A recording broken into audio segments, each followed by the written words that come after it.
मेरी मम्मी स्वास्थ्य विभाग में नर्स है और मेरी मम्मी इतनी दुखी हो चुकी थी कि मैं नौकरी करूं कि अपने लड़के को संभालूं, और हम एक भाई बहन हैं और भी कोई नहीं है हमारे घर पे। जैसे कोई और अपना जो रिलेटिव है वो दूर रहते हैं, जैसे चाचा जी हैं तो वो बाहर रहते हैं, तो मेरे भाई को संभालने वाला भी कोई नहीं था घर पे, क्योंकि मेरी मम्मी जॉब सर्विस करती है स्वास्थ्य विभाग में।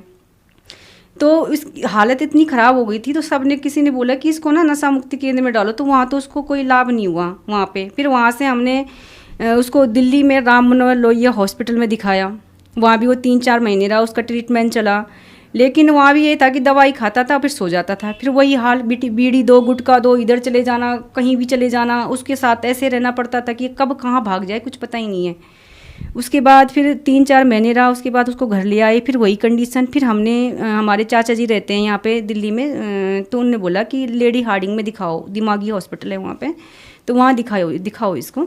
तो हम फिर लेडी हार्डिंग में लाए। फिर उन्होंने भी यही बोला कि इसके जो दिमाग में ना तत्व की कमी है, सोचने समझने की, ये भूल जाता है कोई चीज़ को, पता ही नहीं रहता मैं कहाँ जा रहा हूँ। तो फिर वहाँ एडमिट किया, फिर वहाँ भी रहे, वहाँ भी मतलब कोई भी 1% भी हमें लाभ नहीं दिखाई दिया। फिर घर ले आई तो फिर किसी ने बोला, फिर हम पंडितों के पास गए, क्योंकि अब डॉक्टरों से तो हार गए थे। तो वही है जो घर में लोग बताते कि भाई पंडितों के चक्कर में पड़ो थोड़ा, कि पंडित बताते हैं कि तुम्हारे घर में क्या दोष है क्या नहीं है। तो फिर हम जब पंडितों के पास गए तो पंडितों ने बोला कि आप घर में भागवत कराइए, 7 दिन का भागवत कराइए और देखना आपकी सारी परेशानी दूर हो जाएगी। और आपके घर में ना पितरों का दोष है और पितर ही मतलब इसको ठीक कर सकते हैं और कोई ठीक नहीं कर सकता। फिर मेरी मम्मी ने कहा कि चलो ठीक है, ये भी मैं करके देख लेती हूँ।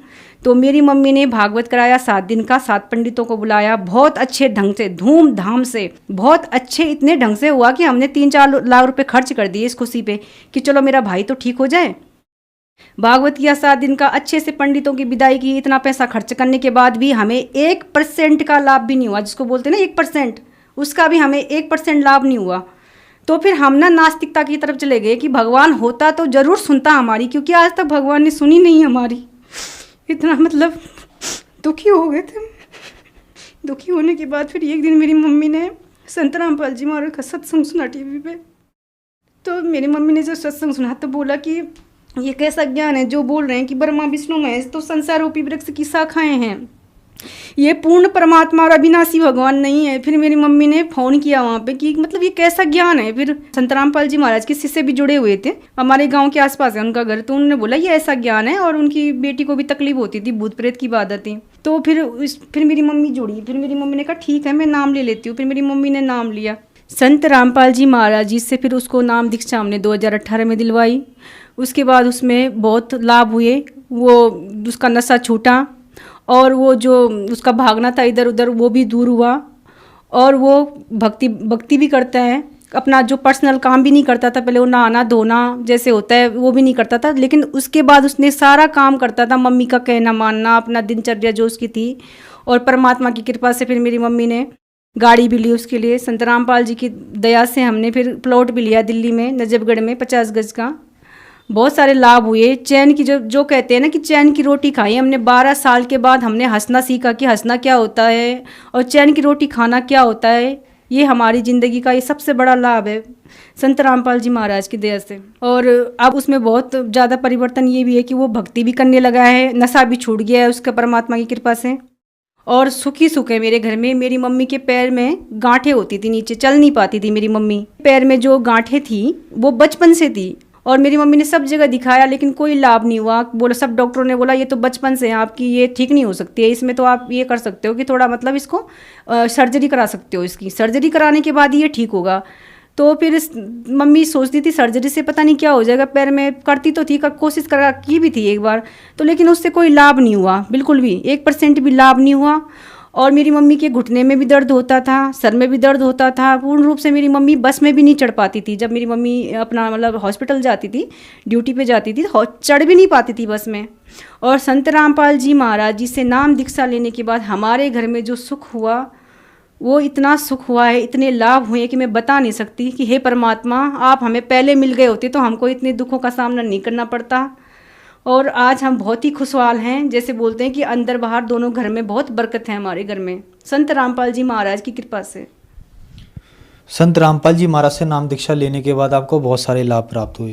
तो जो महिलाएं, जो दर्शक आज आपको देख रहे हैं, वो भी आपकी तरह दुखी हैं, उनको संत रामपाल जी महाराज से नाम दीक्षा लेने के लिए क्या करना होगा?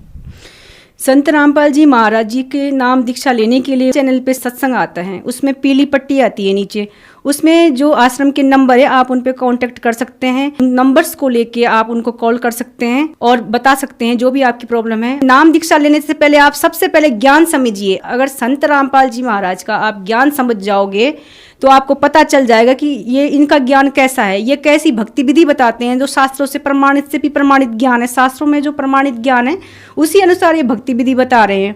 आज हमारे देश में इतने भी धर्मगुरु बैठे हैं, किसी के पास भी भक्ति विधि नहीं है। उन्होंने जनता को लूटा है और धोखा दिया है। और संत रामपाल जी महाराज जी ने एक एक शास्त्रों को खोल के, हर धर्म के ग्रंथों को खोल के दिखाया है कि यहाँ पे ये लिखा है, इसका मतलब ये है। ब्रह्मा विष्णु महेश की क्या स्थिति है, वो अविनाशी नहीं है। वो खुद बता रहे हैं देवी भागवत में कि हम प्रकृति दुर्गा देवी से उत्पन्न हुए हैं, हमारा आविर्भाव और तिरोभाव होता है। और सारे ग्रंथों को खोल खोल के दिखाया है संत रामपाल जी महाराज जी ने। अब आज पढ़ा लिखा समाज है, ये तो है नहीं कि कोई जानता नहीं है। पढ़ा लिखा समाज है, वो यूट्यूब पे देख सकता है। संत रामपाल जी महाराज के सत्संग यूट्यूब पे आता है, फेसबुक पे है, इंस्टाग्राम पे है, हर जगह संत रामपाल जी महाराज जी का सत्संग चल रहा है। आप पहले उनका ज्ञान सुनिए ध्यानपूर्वक, और अदर जो और गुरु हैं हमारे धर्म, जो संत हैं, जो धर्म गुरु हैं, जो महामंडलेश्वर हैं, उनके ज्ञान से कंपेयर करिए। आप पढ़े लिखे हैं, ठीक है, तो आप उनके ज्ञान से और इनके ज्ञान से कंपेयर कीजिए कि हमारे गुरु जी संत रामपाल जी महाराज जी और इनके ज्ञान में क्या फ़र्क है। फिर देखिए कि आपको पता चलेगा कि असलियत है कि हमारे धर्म ग्रंथों में क्या लिखा है और हमें बताया क्या जा रहा था, हमें कैसी भक्ति बताई जा रही थी।